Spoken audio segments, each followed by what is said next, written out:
One विभाग पक्षर परिवेश पाठशाला अनुष्ठित।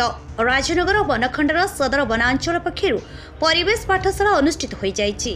पेंठ निकटरे राजनगर रेंज ऑफिसर चित्तरंजन बेहुरा नेतृत्व में अनुष्ठित यह परिवेश पाठशाला चांदबाउंश गुणर सावित्री देवी बालिका विद्यालय छात्री मानक सह स्थानीय गणमाध्यम प्रतिनिधि को सामिल करा जायथिला। विशेषकर शीत दिन में आसुथिबा विदेशी पक्षी मानक खाद्य रहणी भली देशांतरर उद्देश्य पक्षी मानकर चिन्हटीकरण और आकलन किपरि करा जाए से संपर्क में गवेषक प्रसन्न नायक विस्तृत भाव में बुझाइथिले।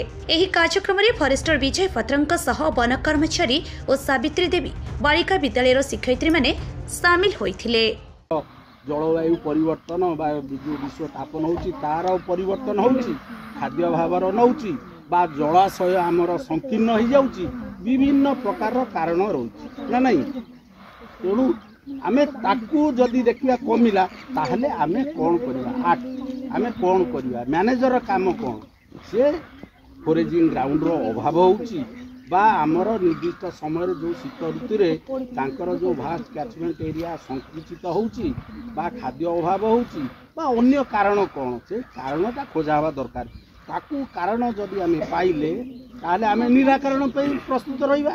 निराकरण कले पुणी से माने आसीबे जदि बढ़िले बा पूरा आर वर्ष लक्षे थले ए वर्ष लक्षे बा लक्षे 5 हेले 10 हेले सेठी आम कोन करिबा आम वातावरण सुस्थ अछि।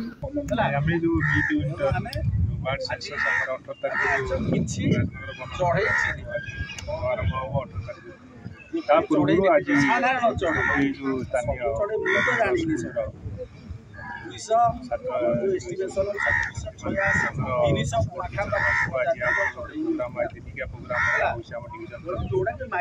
आमर जो बार्ड सेंसस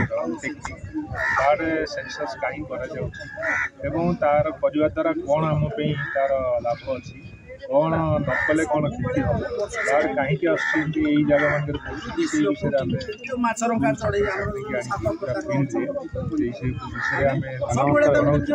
एवं बार्ड मानकर जो सेंसस करा चिलिका लेक 18 तारिख बार्ड सेंसस भी पिला इनवाइट करूँ से बार्ड सेंसस गणना सहायक हम आमर यही प्रोग्राम डिविजन तरफ